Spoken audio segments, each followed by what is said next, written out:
Isang mapagpalayang araw po sa atin lahat mga kaibigan. Ito po ang Kawal Demokrasya, Kawal di Carbonell, nagsasabing Bismillahirrahmanirrahim. Alhamdulillah Rabbil Alamin. Assalamualaikum warahmatullahi wabarakatuh. Allahu Akbar. Mga kaibigan, yan po ay isang Muslim na pagbati na maraming beses ko na pong pinaliwanag kung ano ibig sabihin yan. Yan po isang uring panunumpa na bawat salita na akin pong binibitawan dito ay may gabay po ni Allah. At akin pong idinidedicate o isinasalang-alang kung ano ang katotohanan ay atin pong ipaglalaban, masaktan man kung sino masaktan. Kasama na po ko dyan sa masasaktan na yan kung kinakailangan. Kahapon, meron po tayong Muslim na kausap, isang kaibigan na isa sa mga pangunahing kumikilos para po sa mga karapatan ng kamusliman sa Mindanao at dito po sa Kamaynilaan. Ang pangalan niya ay si Datu Yasin Ibrahim, isang fraternity brother sa Alpha Phi Omega. Mga kaibigan, ang pinaabot niya po sa akin ay di umano nakainkwentro siya ng mga tao ni Duterte at sila'y nangangalap, ang mga tao ni Duterte ay nangangalap ng suporta sa mga Muslim at iba pang grupo para maglunsad ng final people power para gawin ng presidente si Sara Duterte. Abayan, sabi mahirap yung mga babayan, ano? Kasi hindi naman lahat ay tutol. O, I mean, hindi naman lahat ay pabor sa kung ano man yung gusto nitong mga bilang grupo. At saka mahirap na hikayatin yung mga kabayan natin na nasa Mindanao na alam naman natin kung ano yung nangyari, especially sa may Marawi. Alam naman natin kung gaano naburad, halos mabura mga kababayan yung bahay ng mga Maranao doon. So, mahirap din silang hikayatin. Siyempre, kumbaga, nag-ano sila ng sama ng loob dito sa dating administrasyon. Dahil nga, libang-liba yung bahay nila, pinalayas sila doon at yung iba nga, may namatay pa sa kanilang pamilya mga kababayan. So, hindi ko masabi na lahat ng mga Moro doon ay pwede nilang hikayatin. Nakaraan nga doon sa isang video ko, doon sa may EDSA Shrine, kung saan doon naka-interview kami doon ng isang Maranao. Sabi nga niya, at tinanong namin, boss, totoo ba na kayo daw ay solid? Ang sagot ba naman niya, ano ako, tanga? Tanga, magiging solid ako sa kanya, sa DDS, gano'n. Samantala yung nangyari sa bahay namin, halos burado na. So ito, tuloy natin to. Gusto ko ito mga kababayan. Itong si Walde Carbonell. Gusto ko magsalita to. Talagang banat-banat eh. Kumbaga, walang preno eh. Walang sinasanto ito mga kababayan. sa akin, unlimited ang budget, mukhang kumikilos ang China, at ang kanya pong tingin, sapagkat siya po ay edukadong Muslim, ay meron pong malaking stake o pabuya ang China upang maging Pangulo agad etong si Sara Duterte, sapagkat etong si Marcos di umano ay hindi malaman kung saan siya lalagay dyan po sa sapin ng West Philippine Sea. Bagamat sinasabi niyang hindi niya isusuko ang kahit na maliit na pulgada kudrado ng teritoryo ng Pilipinas sa China, wala rin po siyang ginagawa.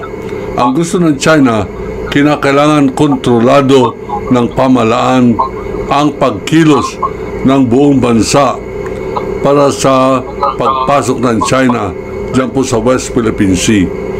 At yan po ang nilalabanan ng Kawal ng Demokrasya, kaya po tayo ay nagpapatatag ng koalisyon kontra China. Yan ang dahilan kung bakit po tuloy-tuloy ang kampanya natin na ma-share sana ito pong ating advokasya laban po sa krimen, laban sa korupsyon, laban sa pinaplano ng mga Duterte na maging Pangulo bago mag 2025 election, etong si Sara Duterte. Tinatawagan po natin yung lahat ng mga nais pong kumwestiyon dito po sa aking paninindigan na ito. Ito po ang aking pong telepono. Maaari nyo po kong tawagan, maaari kayo magkomento, maaari tayo magdebate, maaari po ninyo ako i-challenge sa akin pong mga batayan kung bakit naniniwala tayong seryoso ang kupunan ng China at ni Duterte na matanggal na si Marcos sa anumang paraan. Mga kaibigan, ito po ay Grabe mga kababayan, nakakilabot kung totoo man yun. Itong China at itong Duterte ay gusto nila mapatalsik agad di umano itong administrasyon. Sabi nga nitong si Carbonell, kakasabi lang mga kababayan, hindi ako yung nagsabi, kakasabi lang. Hindi, sa totoo lang mga kababayan, mahirap yung plano nila. Kung makipag-usap sila sa China, kung panigan sila ng China, malamang sa mga kababayan na napakalaking gulo ang magaganap sa ating bansang Pilipinas kung maghimasok ng China. imbal sapagkat ang prospekto o ang pag-asa o ang katotohanan maaaring maging Pangulo si Sara Duterte kahit na nung oras na may mangyari kay Marcos sa kapangyarihan po ng China na yan. Abay, kaya niya pong ipabagsak kahit na aeroplano ni Marcos pag yan po ay nagbiyahe. Kaya niya pong tirahin si Marcos mula po sa ere. Kaya niya pong ipaligpit si Marcos sa people power o dahil po sa bayaran mga media, bayaran mga trolls at kampanya diyan po sa final people power dito sa kamay nilaan na di umano ay kaya na nilang maglunsad ng 1 milyong mga tao at ang kanilang inaasahan dyan siyempre ay ang Iglesia ni Cristo. Ang Iglesia ni Cristo nananawagan sa kanyang mga kampon na ipagtanggol, labanan ang impeachment laban kay Sara Duterte sapagkat yan pong Iglesia ni Cristo ay tinuturi ng mga Duterte na malaking bahagi ng kanilang haligi sa pagbabalik nila sa Malacanang. Nakakahiya nga lang po sapagkat hindi po sang-ayon karamihan ng Iglesia ni Cristo na nakakausap ko. Abay, may dangal. Hindi po Tama yun mga kababayan, hindi naman kasi lahat ng Iglesia ni Cristo ay pabor andito sa ginagawa ng mga DDS nito. Yes, tama. Hindi lahat ng Iglesia ni Cristo. Kung papayag man yung iba, merong hindi, di ba? Parang rin yan, parang kita niyo nangyari doon sa EDSA. Doon sa kabila, merong mga Moro, kung tawagin na mas kilala mga Muslim. Tapos dito sa administrasyon ngayon, meron din, di ba? So, hindi lahat ay ganun. Hindi lahat ng Muslim ay kumakampi sa administrasyon. Hindi lahat ng Muslim ay kumakampi sa Duterte. Ganon din ang Iglesia ng Cristo. Hindi lahat ng Iglesia ay kumakampi sa administrasyon at hindi lahat ng Iglesia ay nasa kabila. So, ano lang yan mga kababayan Hindi, kumbaga, mahati yan sa gitna So, ito, pakinggan natin ito. Basta-basta nagpapadala sa ganyan sapagkat kitang-kita ng sarili nilang mga mata, napapakinggan nila sa Quadcom ang hayagan na pagnanakaw ng pamilyang Duterte. At hindi lamang yung pagnanakaw, kung yung pagnanakaw nakagimbal na, sapagkat yan po ang pagnanakaw ay isang uri ng pagkitil ng maraming tao. Halimbawa, yan pong 612 million ng intelligence funds na kini-question dyan po sa Quadcom Committee. At ito yung nilalabanan ni Bato de la Rosa at sinasabi niyang pag yan ay natanggal, magagalak ang mga NPA sapagkat hindi na magagamit sa kanila yung confidential funds sa paglaban o pagsugpo ng NPA. Ang National People's Army, mga kaibigan, ang siyang pinakamatandang insurgency o rebellion sa buong mundo. Bakit? Mali ang pakikibaka. Mali na sila'y pinapatay, mali na sila'y ang kampanya kung paano sila ipitin. Meron po tayong formula dyan at dyan po pinag-uusapan nilalahad ni Joma Sison, at ito ay pansamantala pa niyang kinampihan si Duterte para lamang mapagbigyan ang agenda ng National Democratic Front na luwagan ang ating pong mga magsasaka, luwagan ang karapatan ng mga manggagawa.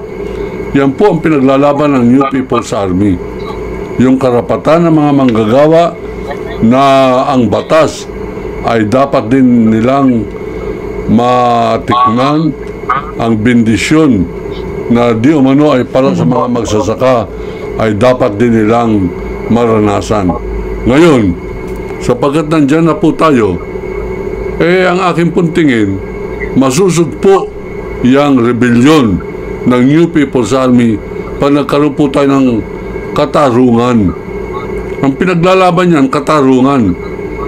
Bilang isang nanggaling po dyan sa Mindanao, ako ay naging saksi sa operasyon ng military laban po sa mga teroray. Yan teroray, hindi po ibig sabihin yan ay terorista. Yan po ang pangalan ng tribo ng mga nitibo. Kumbaga sa Baguio, sa Mountain Province, merong Igorot. Diyan po sa Surala, meron Taboli. Diyan po sa Banga, South Cotabato, merong teroray. Meron po mga teroray na ang kanila pong mga kinalakhan sinasaka ay sinasakop ng Sagittarius Mining.